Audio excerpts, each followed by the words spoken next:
Oke, kita ketemu lagi di Talkshow Solusi SDM. Selamat pagi sahabat Merkuri, salam sehat. Senang bisa memastikan kita bisa kembali bersama-sama di program ini. Dan masih barengan teman-teman dari Magnet Solusi Integra MSC Consulting, meskipun hari ini saya hanya berdua dengan narasumber tamu. Ada Mas Agus Santiko Setionugroho, SEMM. Koreksi nama kalau saya salah menyebut. Beliau adalah HR Manager PT Bina Srikandi Propertama. Ya. Mas Agus, apa kabar? Kabar baik. Baik ya. Pak Aldi.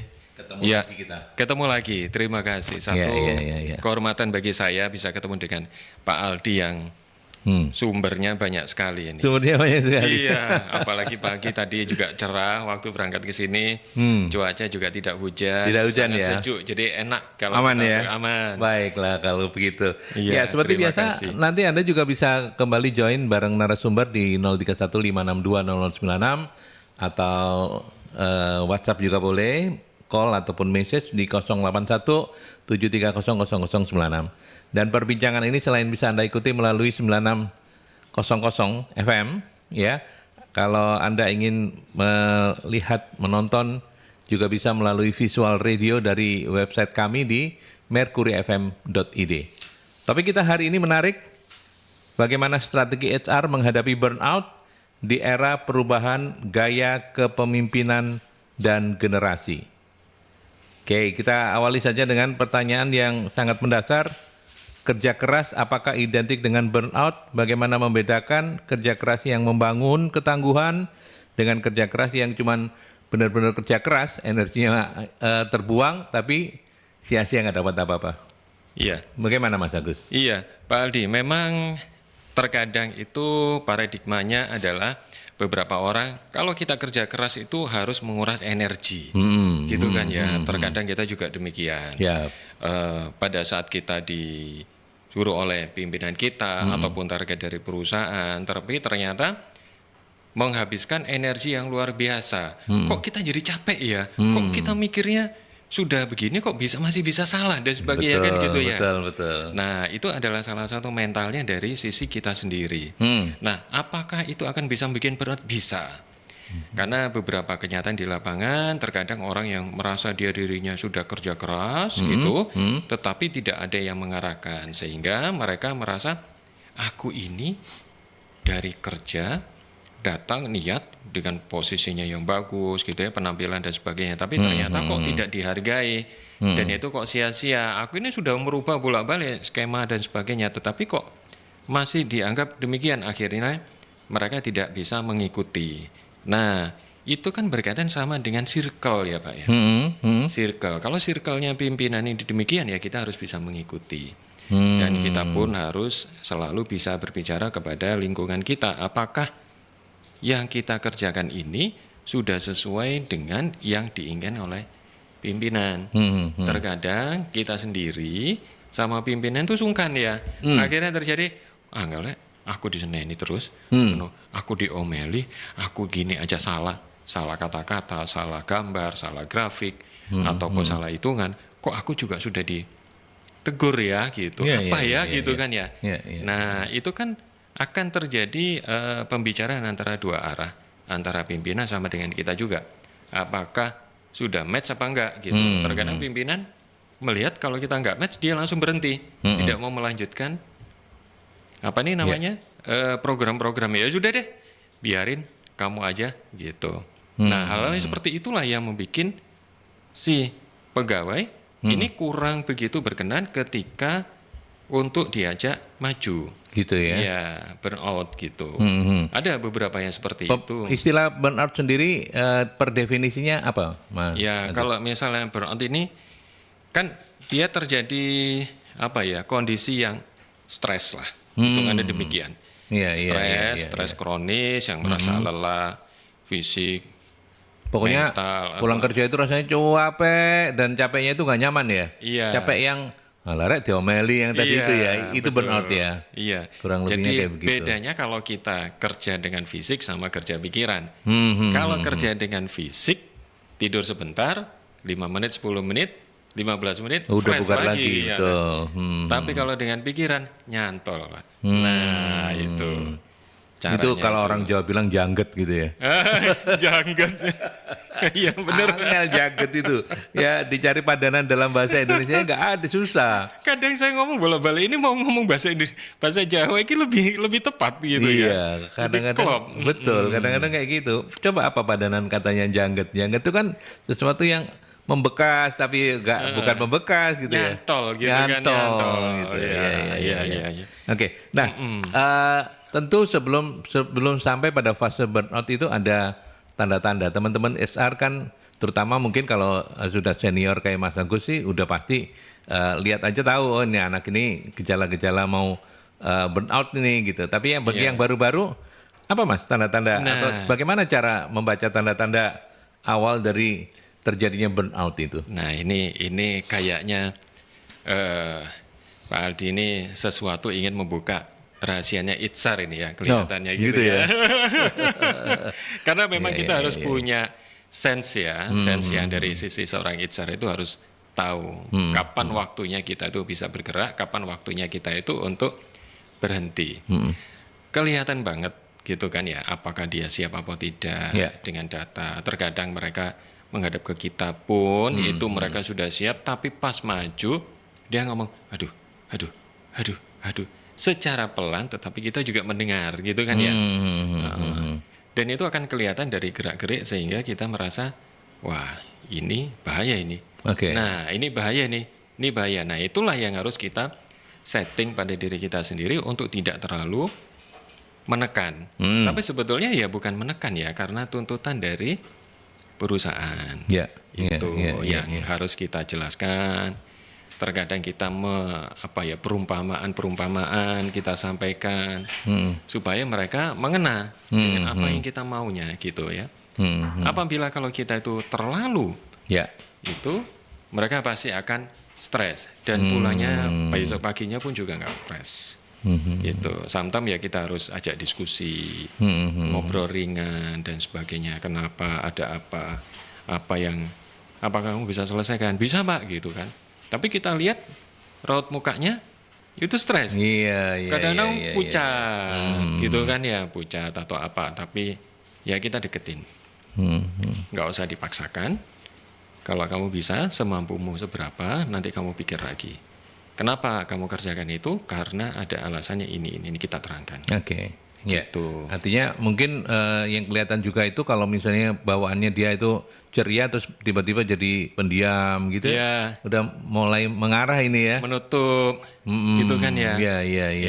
Memang ada beberapa hal itu kan, kadang-kadang kita juga merasa kemarin dia sering balas WA. Gitu kan, balas chat. Responsif gitu responsif, cepet gitu kan. Nggak sampai kling gitu, cepet. Kok ini makin lambat. Nah, setelah itu kok bolak-balik izin. Nah, ada apa? Terus sometimes dia bawa makanan atau apa. Kok banyak yang makanan-makanan yang kurang sehat yang dibawa kayak ya kurang lah hitungannya untuk kesehatan itu kurang tepat gitu ya. Pelampiasan. Nah, ini harus kita pecahkan untuk itu. Itu tanggung jawab kita ya. Karena suksesnya kita juga suksesnya tim kita juga, ya kan? Betul. Kita bisa seperti ini ya karena teman-teman juga. Karena gitu. Kerja tim. Ya, yang menarik juga itu kan di dunia kerja kita sekarang ini kan masih lintas generasi lah boleh disebut begitu ya. Beberapa industri masih mempekerjakan mereka dari generasi X. Dan banyak industri itu sudah mulai pencampuran antara yang milenial dan Gen Z gitu. Nah, apakah masing-masing generasi ini bisa menunjukkan tanda yang berbeda-beda ketika mereka mengarah ke burnout? Iya, betul. Oh gitu ya? Iya, kadang-kadang kami juga heran ini. Piye toh ya? Iki ngelatih teman-teman gitu ya. Ya, kalau misalnya kita sama-sama gitu ya dengan gennya gitu oke. Tetapi dengan gen-gen yang sekarang gitu, istilahnya apa ya? Gen Z ya? Gen Z atau Gen X gitu kan ya. Nah, kita harus telaten. Coba bayangin untuk kadang-kadang Gen Z itu kalau kita sapa enggak bunyi kata-katanya tapi dengan kedipan mata. Gitu kan ya. Bisa juga. Waduh, repot ini Iya, gitu kan iya, ya. iya, Kita iya. kan nggak tahu maknanya itu. Betul. Jadi kita mesti harus telaten lah sama mereka-mereka itu. Jadi memang masing-masing generasi itu menunjukkan ininya sendiri-sendiri ya. Iya. Gayanya sendiri, stylenya sendiri-sendiri ya. Sendiri-sendiri. Bahkan ketika mereka mengarah ke burnout pun itu berbeda-beda begitu. Beda-beda. Beda-beda. Beda-beda. Ya? Oke. Ada juga yang masih tough dengan kalau misalnya dengan generasi X itu mereka masih ya kelihatan masih untuk bertahan. Dia berusaha untuk mencapai ke sana. Tetapi untuk yang Gen Z enggak. Udah kelihatan goyah, mendingan aku keluar aja deh. Gitu. Nah, gitu. Sangat disayangkan gitu. Iya. Karena kan kita harus transfer knowledge ya. Memang cara pendidikan kita waktu dulu sama dengan sekarang jelas berbeda. Gitu. Ya, anak-anak Gen Z ini memang tidak dalam banyak hal itu seringkali tidak berpikir panjang begitu ya. Mereka hanya mencari yang kalau menurut mereka sudah tidak nyaman ya sudah. Iya. Mereka mencari tempat yang lain. Iya. Buat perusahaan eman kalau itu misalnya ternyata dia sebenarnya punya potensi gitu ya. Iya. Apalagi Gen Z itu punya dunia sendiri lah itu Punya dunia sendiri ya. sendiri yang mereka bisa atur dengan lingkungannya dia. Kalau klik sama dengan yang lainnya oke. Nah itu kan menjadi tanggung jawab kita bagaimana kita bisa masuk ke lingkungannya mereka. Dan itu asli tidak mudah. Kayak kita apalagi yang tahun sekian yang di atasnya Gen X itu ya rata-rata orangnya tough dan itu kayak banyak pengetahuannya segala macam. Tapi itu berbeda sama dengan yang Gen Z yang hafal banget dengan teknologi. Bisa dikatakan sometimes kita juga ketinggalan sama dengan Gen Z gitu kalau untuk teknologi. Jadi saya punya cerita Pak Aldi. Beberapa kali dengan kriteria yang kita cari, ini kan nggak dapet. Kan pening saya ini ya. Betul. Ya, pasti pendengar juga pernah mengalami hal ini juga hal-hal ini ya. Akhirnya saya switch, oke deh, saya akan mencari untuk anak-anak Gen Z. Tapi saya olah adalah sesuai dengan kemampuan teknologinya mereka, gitu kan ya. Kita coba dengan itu, kita butuh teknologinya deh. Kita butuh yang kerja cepat, komputernya oke. Dan alhamdulillah oke. Dan mereka bisa ngikutin kita dengan cepat gitu. Tapi sisi administrasi ya gitu. Tetapi untuk jalan pikiran itu yang harus kita bangun. Pelan kita kasih lagi. Pelan kita kasih lagi. Pelan kita kasih lagi. Butuh waktu. Ya. Ada yang cepat, ada juga yang enggak. Ada yang cepat, tetap ada yang enggak juga. Gitu ya. Itu. Iya. Memang HR di era sekarang ini perannya itu sangat sangat luar biasa. Iya. Butuh ini ya, butuh skill lebih banyak untuk teman-teman HR, benar ya? Iya, butuh apa nih ya kalau teman-teman atau HR juga itu haruslah kita mencari tidak pada satu bidang saja, kita harus melihat kepada bidang-bidang yang lain. Oke. Gitu. Baik, nanti kita lanjutkan, kita break dulu ke iklan. Terima kasih. Oke, kita lanjutkan kembali perbincangan kita masih dengan topik strategi HR menghadapi burnout di era perubahan gaya kepemimpinan dan generasi. Dan narasumber tamu kita adalah Mas Agus. Beliau ini adalah HR Manager PT Bina Sri Kandi Pro Pertama. Banyak teman belum mengenal PT-nya jenengan, Mas Agus. Kalau tidak keberatan mungkin bisa cerita PT ini bergerak di bidang apa, begitu? Oh ya, boleh. Baik Pak Aldi, memang kami bekerja di nama PT-nya PT Bina Sri Kandi Pro Pertama, tetapi untuk usahanya adalah Haris Hotel and Convention Bundaran Satelit. Iya, itu usahanya gitu. Jadi kita bergerak di bidang hospitality. Gitu. Kalau kita bekerja di hospitality, dalam hal apapun kita harus selalu smile. Gitu ya. Betul. Nah, kalau smile ini susah loh ya. Nggak gampang ya teman-teman. Kita pun yang di HR ya. Di HR itu pressure-nya juga banyak, ini ya banyak. Jadi meskipun kita itu ada sisi marahnya atau apa, tetap harus smile. Smile, iya. Ya. Sama sebetulnya di media itu, apalagi di radio ya. Iya. Kalau di televisi kan visualnya kelihatan ya. Heeh. Kalau kami di radio itu bahkan mengenal istilah sejak awal tuh, saya selalu bilang ke teman-teman penyiar, ayo suaranya harus smiling voice. Nah, Jadi, itu iya. benar sama kayak dengan operator kami, Sama, ataupun dengan reservasi, Kalau gitu kan dikasih ya. begitu betul. Jadi Iya, itu kelihatan banget apakah dia tertekan, ataukah dia stres dengan kerjaannya yang menumpuk, gitu kan, iya. atau dia sempat keliru kirim email atau WA, kan gitu kan, wajar ya, kita manusia juga kerjaan juga banyak. Nah itu akan tampak. Nah, enaknya ya kita harus bisa menjaga itu tadi. Bisnis so far so good, Mas Agus?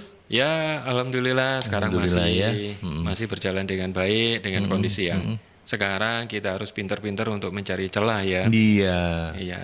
Karena memang industrinya semuanya dalam kondisi yang so-so semua begitu. Iya. Ya. Berapa karyawan yang Pak Mas Agus bawain Di tempat kita itu ada 73. 73 ya. 73 karyawan kontrak. Karena itu sesuai. Jadi tidak besar, tidak kecil. Pas begitu ya. Pas gitu. Itu yang gengsinya berapa persen Mas Agus dari Ya lumayan ada 30-an anak-anak itu. hampir Jadi 50% ya. wah itu benar-benar butuh waktu itu Pak Aldi untuk merubah dengan segala sesuatunya. Iya Pak. Itulah jadi makanya wah ya Pak Aldi ini luar biasa ini, apalagi dari Magnet Solusi Integrated Iya, mengajak MSI ya. untuk bagaimana menghadapi burnout gitu ya, khususnya di adik-adik kita ya. Adik-adik kita itu memang butuh bimbingan sih Pak. Jadi nggak bisa langsung lari kenceng, kita harus buat apa ini namanya, on track-nya ya. Jadi track-nya kita harus buat supaya mereka sesuai dengan karakter dari sisi perusahaan juga. Iya. Andai kata kalau itu melewati ya akan kasihan juga gitu. Nah, beberapa hal yang memang kita lakukan adalah pendekatan-pendekatan.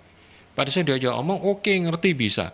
Tapi pada saat bekerja ini berbeda dengan kenyataan. Oh, ini Ya, setelah masuk masih, ya. Ini masih ngobrol anak-anak gengsi ya. Anak-anak agensi ya agensi, gitu. oke. Jadi kan yang tadi Pak Adi nanya kurang lebih berapa persennya untuk anak-anak itu. Nah itu satu hal yang butuh waktu kita dan kita harus telaten untuk adik-adik ini.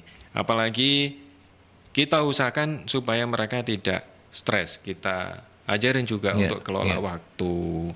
Apa ini, artinya ini. Karena mereka anak-anak Gen Z itu tidak akan bisa melakukan tanpa mengetahui jawabannya. Harus kita buka pertanyaannya maupun dengan jawabannya seperti ini. Hasilnya begini, baru mereka akan bisa mengikuti. Oh gitu. Gitu. Kalau dibandingkan Mas Agus dari pengalaman selama ini menangani, yang Gen X masih ada ya? Yang di Masih, hotel? Masih ya? masih, Mungkin di masih. bidang engineering atau apa gitu Iya, masih ada X-nya iya, kali. iya. Atau pimpinan-pimpinannya masih Iya, ada X-nya iya, gitu ya. masih. Nah, sebenarnya masing-masing generasi ini punya kecenderungan untuk burnout yang sama, atau anak-anak Gen Z yang lebih besar kecenderungannya untuk mudah burnout? Nah, kurang lebih sama, hanya saja untuk Gen Z ini mereka gayanya juga berbeda ya. Oh gitu.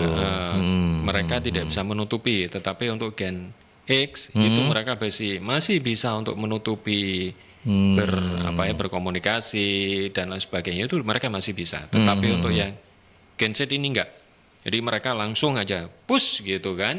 Ya udah pergi ini. Nanti cari lagi, gampang. Cari lagi kan. Nah, iya.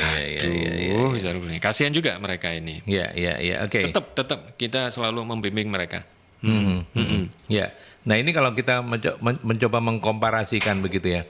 Teman-teman di Gen X itu kan selalu membanggakan loyalitas mereka begitu ya. Iya. Dan kemudian jam kerjanya relatif lebih panjang.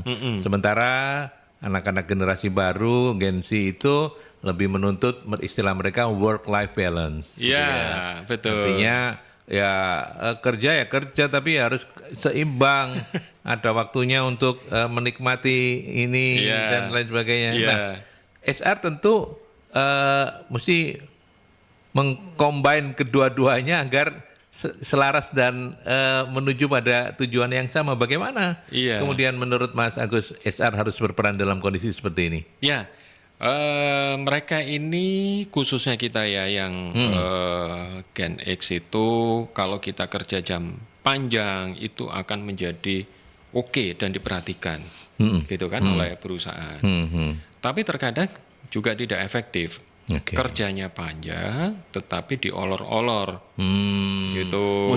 Mestinya pendek aja bisa, tapi dipanjang-panjangin Iya, gitu ya. panjang-panjangin gitu. Nah, kalau untuk dari Gen Z ini adalah mereka kalau bisa aku kerja cepat kenapa harus lama? Oke. Memang kita akui secara komputer dan sebagainya suruh ngerjain. Kalau kita ngerjakan gitu ya, misalnya Gen X itu ya bisa sampai dengan 3 jam atau 2 jam. Gen Z itu bisa 1 jam saja. Selesai, cepat sekali. Nah, itu saya juga paling sering juga kaget waktu kita tes gitu kan. Coba kerjain ini aja gini. Pak, sudah selesai. Hah? Udah selesai gitu. Lagi kerja, udah selesai. Wah, cepat sekali. Wah, itu adalah salah satu motivasi kita juga. Dari kita yang supaya mengikuti adik-adik ini. Dan kita arahkan supaya mereka juga menjadi bagus suatu saat. Karena adik ini kan butuh pondasi ya. Kalau pondasinya kuat, ketika mereka nanti untuk tumbuh menjadi seorang pimpinan atau sebagai seorang leader itu, mereka bisa jauh lebih baik. Pandangannya juga jauh lebih enak gitu. Ya. Dan memang perlu strategi-strategi tersendiri ya. Untuk teman-teman HR mengubah perbedaan-perbedaan yang ada. Karena lintas generasi ini membawa nilainya sendiri-sendiri begitu ya Mas? Iya, betul. Jadi memang kita harus lihat dari sisi mental blocknya ya, jangan sampai mereka itu terkurung dengan di situ dan akhirnya stres. Nah, ini bagaimana caranya kita kasih langkah-langkah lah, hitungannya kita cari jalan pintasnya supaya mereka bisa mengikuti apa yang diinginkan oleh pimpinan atau departemen tersebut. Iya. HR itu gini, Pak Aldi, sometimes kami ini, mohon maaf ya para pendengar semuanya, bahwa sometimes HR itu bisa membaca apabila kok anginnya begini ya, kok nggak enak ya gitu ya, departemen ini ada apa ya gitu. Apa ya gitu ya, kok mengusik karena kan jadi feelingnya kuat-kuat ya orang-orang HR itu feelingnya kuat-kuat ya. Iya. Feelingnya, jadi kita main feeling yang benar-benar itu akan kita lihat dan kita amati satu persatu dari yang bersangkutan itu. Nanti akan ketemu. Oh ini masalahnya. Nah itu kita harus memecahkan masalah itu. Gitu. Dan kita ajak bicara di departemen tadi. Ya, oke. Kita dengan ke pertanyaan selanjutnya. Dalam konteks perubahan gaya kepemimpinan sekarang, Mas Agus, apa strategi untuk membantu pemimpin senior agar tetap bisa adaptif begitu ya, tanpa kehilangan otoritas dan nilai ketegasan? Karena kan biasanya yang senior gitu itu kan orangnya rigid ya, kaku ya. Artinya orang yang nggak kenal mengenalnya sebagai otoriter. Nah, ini kan harus berubah ini seiring dengan mulai dalam mempekerjakan anak-anak Gen Z. Apa strateginya? Bagaimana strateginya, Mas Agus? Nah, paling sering begini. Sometimes itu kita juga harus pakai joke ya. Ya. Jadi kalau misalnya kita ketemu sama mereka, ya kita atur wajah kita, itu nggak kelihatan muram, harus smile lah. Tarik 1 senti bibir ke kanan dan 1 senti ke kiri, smile gitu kan. Tadi yang saya sampaikan. Cuman smile itu bukan bibirnya doang loh Pak. Matanya, jidatnya, pipinya juga harus ikut gitu smile. Jadi nggak kaku ya, kayak patung aja, kayak topeng ya maksudnya begitu. Nah, dengan ramah, dengan mereka ini melihat bahwa sisi kita ramah orang ini, jadi enak ya gitu, meskipun kita sebagai pimpinannya kita coba uli apa kemampuanmu segala macam gitu kan, tapi tetap joke-joke itu kita sampaikan, tapi bukan berarti kita ini diremehkan sama mereka, enggak ya. Itu adalah salah satu pendekatan kita kepada mereka supaya mereka bisa adaptif dan tidak cepat bosan sama kita juga. Gitu. Jadi kita kasih sesuai dengan kemampuannya mereka. Artinya pemimpin senior ini juga mau nggak mau harus mengubah style atau gaya kepemimpinannya ya, menjadi lebih lebih gampang untuk say hi, Ya. Kan ada pemimpin yang dari X itu kan biasanya udah pokoknya apa istilahnya? Wis pokoknya, nah itu kan susah ya. Iya. Wis pokoknya kamu sudah tak curu ini gitu. Tapi kalau menghadapi anak-anak Gen X belum tentu sepenuhnya bisa ya seperti itu ya. Betul. Terkadang mereka punya cara-cara sendiri untuk memecahkan masalah itu dan itu memang benar. Cuman caranya mereka. Caranya mereka. Cara mereka. Pada beberapa pemimpin yang ortodoks menganggap itu nggak bisa diterima gitu ya. Iya. Karena didikannya seperti itu ya. Sering lah kalau misalnya kita di beberapa tempat dan sebagainya gitu kan ya. Kok kaku banget sih, nggak bisa seperti itu. Saya bilang gitu, nggak bisa. Dia kan stres, kasihan gitu kan ya. Ya kita harus pendekatan lah sama mereka gitu. Ya. Adik-adik ini kan butuh bimbingan. Kenapa? Apalagi kita di hospitality ya kan, tidak boleh berkumis dan sebagainya. Apa sih alasannya gitu loh. Nah sekarang kalau kamu diladeni sama orang dengan brewokan, rambut nak karu-karuan, kamu seneng? Ya enggak juga Pak, enggak enak dilihat. Nah makanya itu adalah first impressionnya harus kamu pakai untuk ketemu sama orang gitu. Kalau kamu enggak punya first impression ya percuma. Orang itu akan wah ini nggak bisa dipakai ini gitu. Dan kepada pemimpin-pemimpin yang sudah senior ini, teman-teman SR mau nggak mau, suka nggak suka harus lebih sering membersamai mereka begitu ya, untuk bisa terus beradaptasi dengan anak-anak Gen-Z-nya. Ya, jangan sampai menjadi penguasa Bapak. Nah, kalau jadi penguasa, wah ini itu jari bisa sakti. Ya? Anak-anak Gen-Z nggak bisa. Nggak bisa. Itu pakai jari sakti. Waduh. Gitu. Zaman harus berubah dan yang berubah adalah kita sendiri juga harus ikut berubah. Harus gitu. ikut berubah. Zamannya adalah sekarang ini adalah zamannya mereka gitu.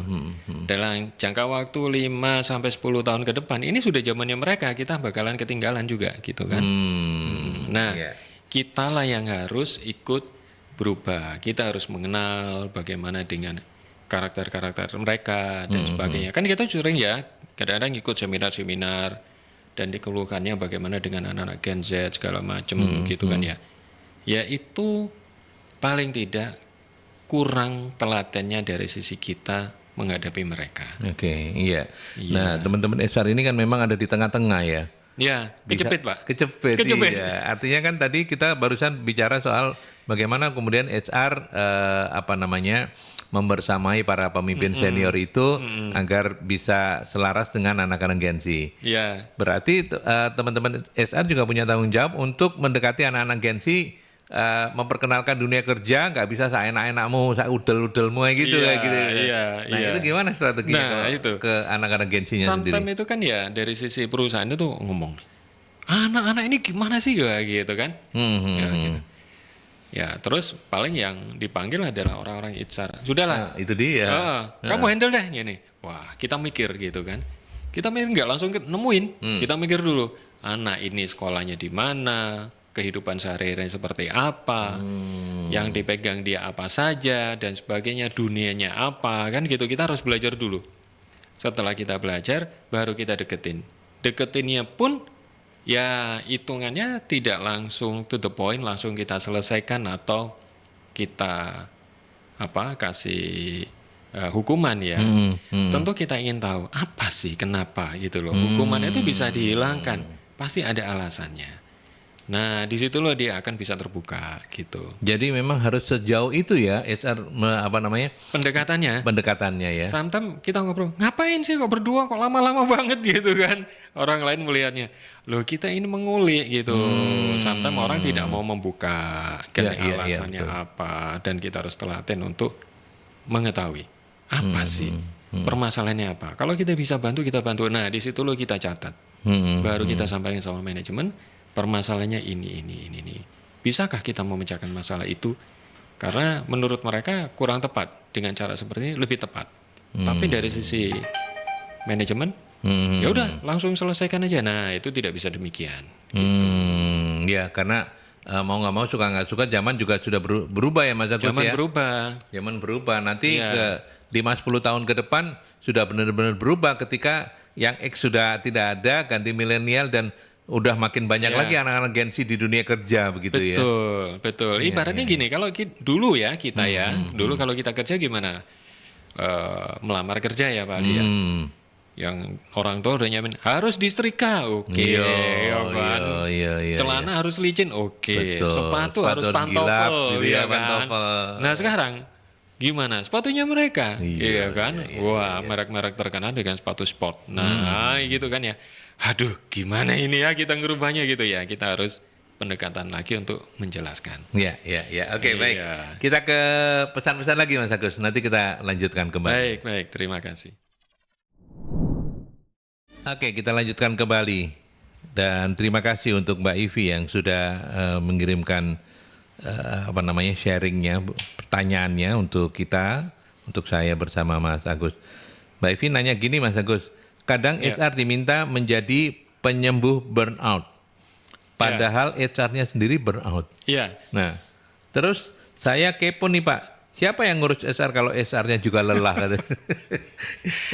Terima kasih untuk menanya ya. Itu saya setuju ya bahwa HR itu terkadang adalah sebagai tempat sampah ya, tong sampah gitu kan terus sampah kita dibuang kemana ya? Kalau sampah yang dihasilkan oleh HR sendiri harus kemana? Iya Mas mengatasi ini. Itu memang luar biasa. Kadang-kadang kita bingung gitu ya. Ini kok bisa sih ya kita ini kayak sampah Mbak gitu kayak dengan tim saya juga gitu kan ya. Kita ini memang kayak sampah. Terus sampah kita dibuang kemana Pak? Gitu kan kurang lebih begitu ya.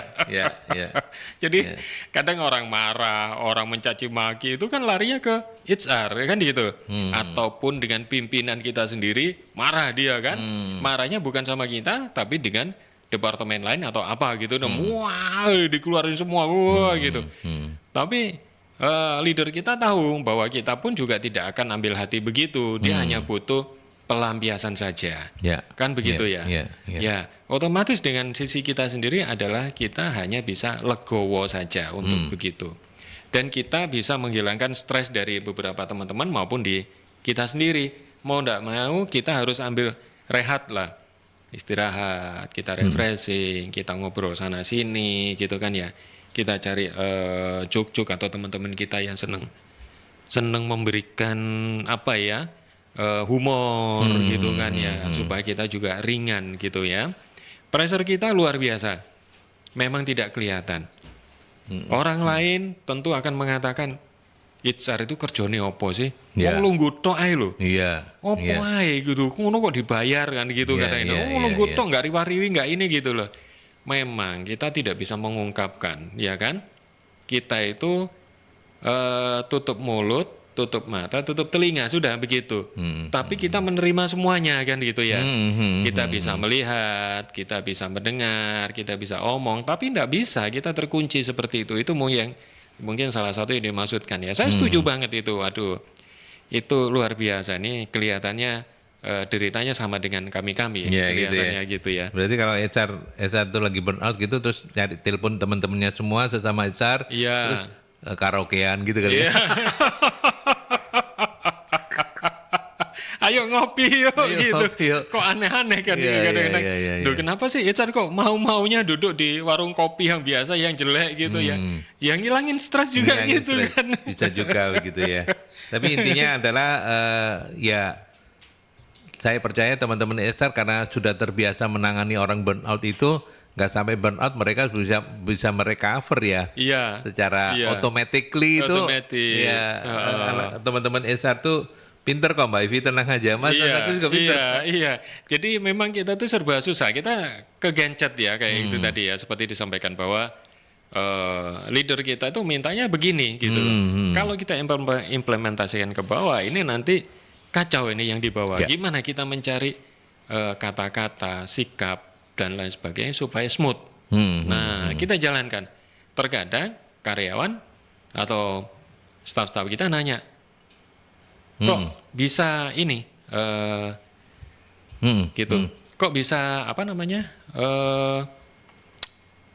tidak disampaikan secara langsung ya. Kita harus menjadi penyaring ya, kita screening gitu. Apa yang disampaikan ke bawah supaya tidak heboh dan kita nggak asal gitu aja gitu. Oke. Kita ke penelpon. Merkuri, selamat pagi. Pagi Mas. Ya, monggo silakan Mas Dewa. Ini dengan tema apa Mas? Takutnya HR tapi aku nggak ngerti nih temanya. Strategi HR untuk menghadapi burnout ya di era perubahan gaya kepemimpinan dan generasi, Mas.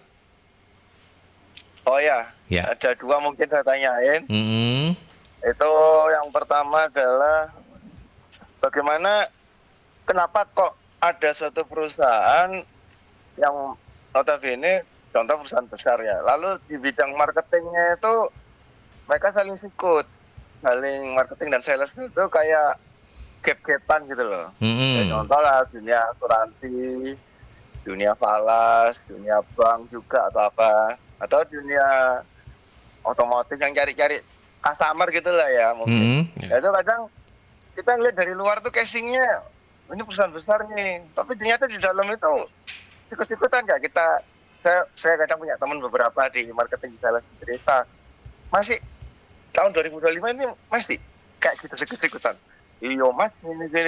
Nah, nek kayak gini sing salah itu apa ya? HRD ini sing waktu rekrutmen emang dia nyari orang yang baik, ternyata mereka sikut-sikutan dan idealis.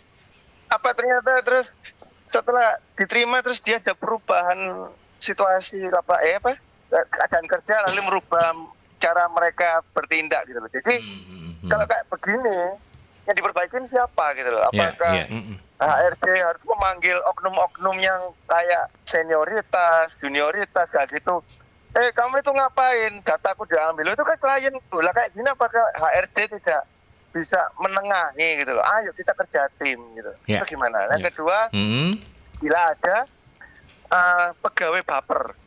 Belum apa-apa, wes sapu tak mundur wes, belum apa-apa, padahal belum ada keputusan perusahaan, belum ada keputusan kantor. Memang dia ngakuin dia melakukan kesalahan. Maksudnya dia merasa, aduh rek, ketahuannya aku salah. Contoh kayak inilah ya, yang artis yang Ebel itu ya, Ebel siapa itu yang jadi hostnya sama Pras itu kan, dia, ayo kita meeting. Dia udah kaget, hah meeting? Aduh, pasti aku salah ini. Aku izin ya, aku keluar, aku ini out dari kantor aja deh, usah nggak jadi pegawai sini. Padahal waktu itu meetingnya itu ingin menanyakan ke depannya gimana ini biar podcast kita lebih maju. Mulainya itu, bukan menilai per orang. Tapi belum udah paper. Ada lagi bikin kesalahan waktu dia ada salah ketindakan atau di luar, dia mungkin karena burnout ya, capek mungkin sebab itu akhirnya kontennya bocor atau bikin sesuatu salah, tapi belum ada keputusan dia harus keluar gitu loh. Tahu-tahu udah takut, ntar aku dibully, ntar aku waduh gak enak nih, waduh aku salahkan nih, padahal belum ada perkataan itu, lalu dia mengajukan mundur. Nah seperti ini HR ini perlu nggak sih? Apakah HR itu juga ada di lini pegawai negeri atau di dalam di luar swasta gitu loh? Saya pikir HRD saya tahu itu cuma di pegawai swasta ya. Aku ya kalau melamar di pemerintahan, siapa ini HRD? Nggak ada di perasaan, cuma pakai personalia. Apakah personalia itu apakah SR juga? Terima kasih, selamat pagi. Monggo, terima kasih, selamat pagi. Langsung dijawab Mas Agus. Baik, terima kasih untuk penanya yang luar biasa ini. Ternyata ada niatan untuk menjadi seorang HR tampaknya ini ya. Kelihatannya tertarik. Gimana sih HR ini ngadapin orang gitu kan? Pertanyaan bagaimana perusahaan besar yang bergerak dengan marketing dan sales ini kok seringkali sikut-sikutan gitu ya. Kira-kira yang diperbaiki siapa sih HR-nya atau apa begini? Konsepnya di dalam satu perusahaan itu adalah berkaitan sama dengan revenue ya. Nah, HR akan mencari orang-orang yang out of the box, berbeda sama dengan orang pembukuan gitu, sama dengan orang marketing atau sales. Kalau orang marketing atau sales disuruh nulis, jelas kurang tepat karena jiwanya adalah jiwa dengan tanda kutip berontak, bukan berontak yang bagaimana ya, tetapi dia sudah terlatih untuk mencari peluang yang sekecil-kecilnya dan mendapatkan uang sebanyak-banyaknya gitu kan ya. Ya peluangnya besar maupun peluang kecil itu dia bisa dapat uang gitu loh, nggak tahu gimana caranya. Kok bisa keluar uang itu ya, padahal itu satu perusahaan yang pelit banget anggapannya begitu, tidak mau keluar uang, tapi kamu kok bisa? Iya. Ada beberapa teknik-teknik yang tidak bisa disampaikan. Nah, sedangkan untuk dari sisi marketing, misalnya marketing udah 4 dengan pangsanya berbeda-beda. Nah, itu pun disuruh untuk mencari supaya mereka balik lagi dapat uang. Sometimes itu ada, misal ini Pak Aldi ya, Ya. saya handle gitu ya. Tapi ternyata Pak Aldi berpindah, kok berpindah ke teman saya gitu ya. Anggap aja ke Pak Adam lah misalnya gitu. Loh kok bisa berpindah ke Pak Adam? Saya ngomel sama Pak Adam. Pak Adam kenapa kok bisa diambil gitu? Usut punya usut, Pak Adam cerita bahwa Pak Aldi tidak puas dengan pelayanan yang saya berikan. Gitu. Jadi ibaratnya aku ini biasanya dapat fasilitas ini sama Mas Agus nggak dapat apa-apa ini. Iya, iya. Gitu. Artinya HR juga harus menjelaskan sedetail-detailnya Iya. kenapa-kenapanya gitu Iya, ya. alasannya Oke. apa dibalik itu gitu. Jadi memang di luar terkesan adalah terjadi kayak kontok-kontokan dan segala macam. Tapi tentunya di dalam marketing atau sales itu punya pimpinan. Mereka seringkali mengumpulkan kenapa kamu begini, pangsamu ini. Itu selalu karena itu targetnya mereka dalam tiap bulan. Ya, ya. Gitu. Jadi targetnya sendiri-sendiri dan dilihat pada kemampuan dari sales itu juga. Gitu. Kalau untuk yang kedua adalah bila ada pegawai baper, ya dikit-dikit mundur. Wah ini luar biasa loh. Ini akhirnya saya buka kotak Pandora ya, karena saya mengalami ini. Oh ada ya. Ada. Jadi kami mencari dengan sekian banyak kandidat gitu ya. Kita dapat kandidat yang tidak sesuai, gitu kan ya. Karena yang banyakan itu adalah yang minta gaji lah, minta apa segala macam itu susah. Dan kita mencari karakter ya, etika ya, attitude-nya oke. Tapi kalau terlalu ya enggak, nanti akan merusak pada sistem itu. Oke. Nah, belum masuk dia ngomong, Pak saya mundur aja ya gitu. Loh, ya kamu mesti masuk dong gitu. Ya itu tadi seperti yang saya sampaikan, seperti untuk menghandle genset itu harus sopan, halus, dan kita juga harus menahan emosi ya. Betul. Iya. Emosi kita untuk kita tahan. Sampai dia masuk ya, kita telateni gitu, kita program seperti anak-anak lah kayak gitu. Dan bekerja 3 hari dia sudah minta mundur lagi. Pak saya nggak kuat kayaknya, Pak saya mundur. Waduh, kita tangani lagi dengan sopan, dengan baik gitu kan. Sampai dengan pada satu seminggu gitu ya. Terus kita sampaikan sama dia bahwa kamu harus sesuai dengan karakter perusahaan sampai dengan 3 bulan gitu. Apabila 3 bulan kamu tidak memenuhi, bahwa kamu diperbolehkan untuk mengundurkan diri. Kalau belum, jangan. Dan alhasil adalah luar biasa, sekarang dia moncer, gitu. Ya itu salah satu kebersihan kita dengan anak-anak Gen Z itu. Dan itu mesti telaten. Dan itu membuktikan bahwa ketelatenan itu akan membuat apa yang tidak mungkin menjadi mungkin ya. Dan teman-teman HR harus punya jiwa ketelatenan yang di atas rata-rata ini. Nah, itu dia. Ya? Itu. Rata-rata saja tidak cukup. Oke, kita ke Bu Lita. Dulu burnout dianggap drama dan dianggap nggak penting. Ya. Tapi sekarang justru menjadi topik serius. Kalau menurut HR ini tandanya karyawan makin manja atau memang dunia kerja kita semakin tidak sehat? Wah, ini dia. Bu Lita. Manja atau tidak sehat ya? Wah, ini sehat. Dia repot ya, manja dan tidak sehat. Nah, ini kalau dulu kadang kita itu pakai istilah Bu Lita ya, muntaber ya, mundur tanpa berita.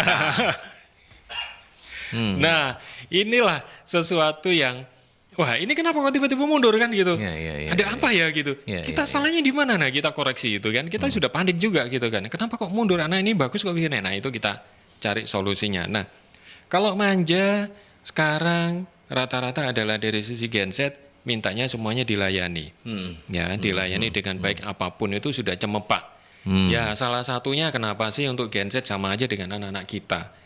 Kalau zaman kita dulu, kita sekolah ya jalan kaki, naik sepeda, ya toh sepeda pancal ya, gitu kan, jaraknya juga jauh dan sebagainya, jalan masih kotor gitu. Tapi sekarang kan mintanya diantar segala macam. Nah itu salah satunya kita menyediakan semua fasilitas anak kita. Kan gitu. Kalau dulu kan kita enggak, ya dikasih, ya sudah ini cukup nggak cukup, kamu harus sekolah sudah berangkat. Nah, kalau tidak sehat sih tidak juga gitu. Tergantung dari sisi kita juga bagaimana menyikapi staf-staf kita menjadi baik gitu ya.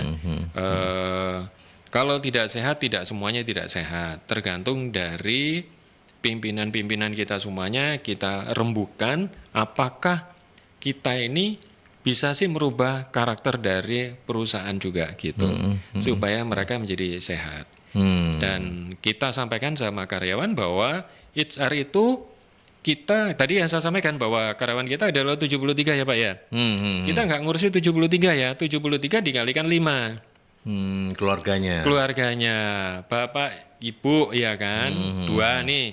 Kalau sesuai dengan ketenaga kerjaan itu kan anaknya 3, kan begitu. 5. Jadi 73 kali 5. Betul, 300, hampir 400. Hampir 400 itu yang orang. kita. Oke. Kita kelola. Ya, artinya Bu Lita kalau misalnya dikatakan tidak sehat sih enggak. Kalau manja sih ya mungkin bawaan generasi ya. Artinya kan mau nggak mau suka nggak suka ini menjadi sebuah keniscayaan bahwa generasi terus berubah. Setiap zaman ada orangnya, setiap orang ada zamannya gitu ya. Sama halnya kalau misalnya kita minum kopi nih Pak, iya kan. Saya sendiri sih atau nggak tahu siapa Aldi ya. Kalau saya sendiri kadang-kadang minum kopi di warung kopi, kita kopinya kopi biasa, kopi tubruk atau kopi susu yang biasa, sasetan ya, kopi biasa. Tapi untuk anak-anak ini kan tidak. Kopinya udah beda kan? Oh, campurannya apa itu yang lebih menarik. Nah, kita nggak cocok untuk itu, anak-anak cocok. Nah, itu kan dari awalnya dulu kan seperti itu. Sama-sama kopinya tapi beda. Betul. Jadi apakah makin manja, apakah tidak makin tidak sehat? Kedua-duanya sih bisa iya, bisa enggak ya. Bisa iya, bisa enggak. Yang pasti keniscayaannya adalah dunia ini terus berubah. Ya. Generasi juga mengalami perubahan generasi dan itu dengan stylenya masing-masing. Ya. Oke, setuju. Sayang sekali waktu kita ternyata terbatas ya. Dan, sudah ya. Iya. Mungkin saya akan tutup saja dengan bagaimana kemudian Mas Agus membantu untuk ini nih menyampaikan kompetensi seperti apa yang wajib dimiliki HR untuk menavigasi dinamika lintas generasi sekaligus menciptakan ekosistem kerja yang sehat namun tetap berorientasi hasil. Ya. Jadi produktif tapi sehat. Nah, ini nggak gampang ini ya. Iya, nggak gampang gitu kan ya. Gimana? Ya. Paling nggak kan sometimes kita itu begini. Setelah hujan, biasanya muncul pelangi ya Pak ya. Betul. Nah, betul. Kalau anak sekarang kan tidak bisa Pak. Bukan pelangi yang muncul, bisa jadi bakso atau mie ayam yang muncul. Adem soalnya kan Pak. Kalau dulu kita mesti mencari pelangi, sekarang cari pelangi susah. Jadi kita nyarinya ke sana. Nah, otomatis untuk kompetensinya adalah kita mengutamakan bagaimana kita fleksibilitas gitu sama mereka ini adik-adik. Karena kalau kita nggak fleksibel, kita dianggap terlalu keras ya, otoriter gitu. Dan kita pun juga harus merubah, kita harus mencintai inovasi dan kreativitas gitu. Sekarang ini kan gambarnya nggak sama kayak dulu kotak atau lurus gitu ya. Sekarang sudah bisa abstrak, bisa ini gitu kan dengan ininya mereka, dan kita harus belajar untuk itu. Yang jelas kita tidak bisa kaku gitu. Dan kita pun harus juga mengenal dengan teknologi. Sometimes kita menggunakan WhatsApp aja gitu, masih ketinggalan sama mereka. Gimana sih kita pasang status segala macam itu, mereka juga jauh lebih canggih ya. Gitu. Laporan dan sebagainya gitu. Nah, ini adalah salah satunya. Tapi yang pasti kita memang harus berubah. Menyesuaikan dengan dunia kita yang sekarang. 5 tahun ke depan kita pun juga harus bisa berubah lagi. 10 tahun lagi juga akan bisa berubah. Nah, itu yang sering saya perhatikan karena kebetulan saya juga sering kelilingan kerja di satu kota, terus berpindah kota lagi dan sebagainya gitu kan ya. Oh ya, satu hal lagi. Yang tadi pertanyaan pegawai yang itu yang baper itu, pegawai negeri ya sama swasta. Memang kalau swasta dulu kita nyebutnya adalah personalia ya. Kalau sekarang kerennya adalah human resource lah. Paling gampangnya gitu ya, ada yang HR gitu ya. ada people and culture segala macam. Nah, untuk pegawai negeri juga ada kok HR, cuman tidak menyebutkan namanya HR, hanya kepegawaiannya. Gitu. Itu tingkat kontrolnya memang ada gitu. Teman-teman saya juga ada yang di bagian kepegawaian. Kebagian kepegawaian. Ini untuk ASN ya. Iya, ASN. Mereka punya dari dulu juga punya gitu. Bahkan itu mungkin lebih kaku ya, lebih Iya, dikit iya. ketimbang di swasta yang Iya. nggak ada proses untuk pendekatan-pendekatan begitu Iya, kalau di iya. badan kepegawaian. Semuanya Ya, kan mungkin begitu ya. mungkin sesuai dengan rule and regulation-nya seperti Regulasi, apa. ya.